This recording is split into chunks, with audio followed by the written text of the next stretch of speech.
Sa video na ito, isang kwento ng takot at kabaliwan ang inyong maririnig. Sa dilim ng Maynila, isang graphic designer na nagngangalang Nathaniel ang makakaranas ng mga hindi maipaliwanag na pangyayari. Habang sinusubukan niyang labanan ang kanyang mga hallucination, isang misteryosong nilalang na nagngangalang Sergio ang patuloy na sumusunod sa kanya. Panoorin hanggang dulo upang malaman kung paano haharapin ni Nathaniel ang kanyang pinakamalalim na takot at kung ano ang magiging kapalaran niya sa kamay ng kanyang sariling kabaliwan. Magandang araw po sa inyo mga tagapakinig. Salamat po sa paglalaan ng oras para pakinggan ang aking kwento. Ako po si Nathaniel. Nakatira ako sa isang maliit na apartment dito sa Maynila. Galing po talaga ako sa probinsya ng Batangas pero napadpad ako dito sa Maynila dahil sa trabaho. Mag-isa lang po ako dito, malayo sa pamilya at mga kaibigan. Ang buhay ko dito ay simple lang pero puno ng mga pagsubok at kalungkutan. Ang mga pangyayaring ikukwento ko ay naganap noong mga panahong hirap na hirap ako sa buhay at tila walang makapansin sa akin. Umaga sa maliit na apartment ko sa Maynila, ang mga kortina ay nakasara at ang ilaw ay dim. Ang paligid ay tahimik, tanging tunog ng mga sasakyan sa labas ang naririnig. Nagising ako na may bigat sa dibdib, parang may malaking bato na nakapatong. Nakatitig lang ako sa kisame, iniisip kung paano tatapusin ang araw na ito. Bakit pa ba ako bumabangon? Bulong ko sa sarili habang pinipilit kong bumangon at maghanda ng kape. Ang bawat galaw ay parang mabigat na responsibilidad. Habang nagtitimpla ng kape, napansin ko ang mga lumang larawan sa mesa. Mga alaala ng masayang panahon, pero ngayon ay tila malayo na. Pagkatapos ng ilang oras na walang direksyon, kinuha ko ang mga gamot ko at ininom. Sana makatulong ito, sabi ko, pero alam kong wala naman talagang epekto. Tumungo ako sa bintana at tiningnan ng mga tao sa labas. Pakiramdam ko'y napakalayo ko sa kanila. Isang hapon habang nakatutok ako sa paggawa ng isang graphic design project, biglang nagdilim ang paligid, parang may malamig na hangin na dumaan. Sa gilid ng mata ko nakita ko ang isang payat na nilalang na nakatayo sa pintuan. Sino ka? Tanong ko, pero hindi siya sumagot. Lumapit siya sa akin, ang mga mata niya ay parang walang buhay. Hindi ako makagalaw, parang natutunaw ako sa kinatatayuan ko. Ang bawat hakbang niya ay parang dagundong sa tenga ko. Nathaniel, tapos ka na, sabi ng nilalang na nagpakilalang Sergio. Bigla niyang hinugot ang isang matalim na bagay at sinaksak ako. Napasigaw ako sa sakit pero biglang naglaho ang lahat.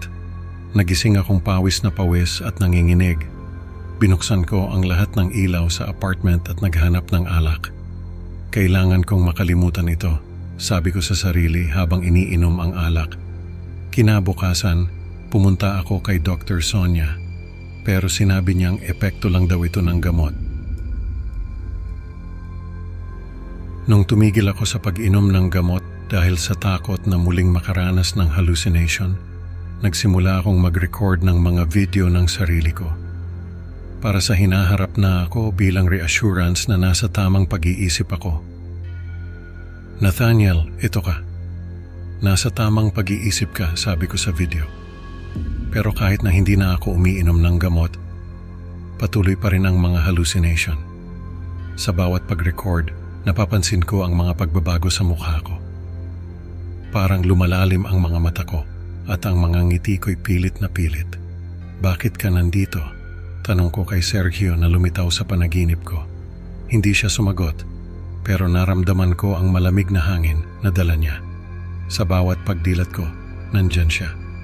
Pinapanood ako habang natutulog, sinusundan ako kahit saan. Hindi na ito hallucination, sabi ko sa sarili. Pero hindi ko na alam kung alin ang totoo at alin ang bunga ng imahinasyon ko. Ang takot ko ay lalong tumindi. Hindi na ako makatulog ng maayos at bawat tunog ay nagdudulot ng matinding kaba. Kailangan kong malaman kung ano ang totoo sabi ko habang patuloy na nagre-record ng sarili. Sa bawat sulok ng Maynila, tila naroon si Sergio. Nakikita ko siya sa convenience store, sa parke, sa bawat lugar na pinupuntahan ko. Hindi ito totoo, bulong ko sa sarili habang naglalakad sa kalsada, pero nararamdaman ko ang presensya niya. Nakatingin siya sa akin, nag-aabang. Ang bawat tao sa paligid ko ay parang nagiging si Sergio. Hindi ko na alam kung sino ang totoo at sino ang hindi. Wala kang takas, Nathaniel, sabi ni Sergio habang nakatayo sa gilid ng kalsada. Tumakbo ako, pero parang hindi ako makalayo. Sa desperasyon, nagrenta ako ng kwarto sa isang maliit na motel sa Cubao. Dito, hindi niya ako makikita, sabi ko sa sarili habang inaayos ang mga gamit. Pero kahit doon, naroon din si Sergio. Hindi ka makakatakas, sabi niya habang nakatayo sa pintuan ng kwarto ko. Napasigaw ako at tumakbo palabas. Habang tumatakbo, naririnig ko ang mga yabag niya sa likod ko. Parang hindi siya nawawala kahit saan ako magpunta. Ang takot ko ay naging isang walang katapusang bangungot. Hindi na ako makatulog, hindi na ako makakain ng maayos. Ano ba ang gagawin ko? Tanong ko sa sarili habang naglalakad sa kalye ng Cubao.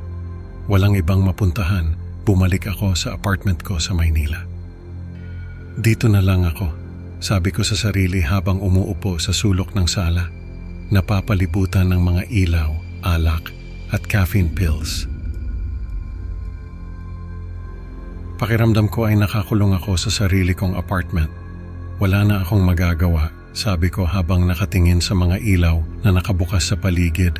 Napapalibutan ako ng mga bote ng alak at caffeine pills. Umupo ako sa sulok ng sala. Ito na ang buhay ko, bulong ko sa sarili habang iniinom ang alak. Ang katawan ko ay pagod na sa walang katapusang takot at paranoia. Wala nang katapusan ito, sabi ko habang nakatitig sa kisame. Ang mga mata ko ay walang sigla at ang bawat galaw ay parang mabigat na responsibilidad. Ano pa bang magagawa ko? Tanong ko sa sarili habang pinipilit na hindi matulog. Sa huli, pinatay ko ang lahat ng ilaw sa apartment. Tapos na, sabi ko habang nakaupo sa dilim. Tinanggap ko ang presensya ni Sergio. Sige, kunin mo na ako, sabi ko habang nararamdaman ang malamig na hangin na dala niya. Sa huling sandali, naramdaman ko ang malamig na hangin na dumampi sa balat ko. Ito na ang katapusan, bulong ko sa sarili habang nakapikit. Sa dilim ng Maynila, tuluyan na akong nilamon ng aking kabaliwan. Tapos na, sabi ko sa sarili habang nararamdaman ang presensya ni Sergio na lumalapit. Sa wakas, natutunan ni Nathaniel na minsan, ang tunay na halimaw ay nasa ating isipan. Salamat sa pakikinig, mga kaibigan. Huwag kalimutang mag-like at subscribe para sa mas marami pang nakakatakot na kwento. Hanggang sa susunod na upload, mga kaibigan. Tandaan, sa dilim ng gabi baka may Sergio rin sa tabi mo.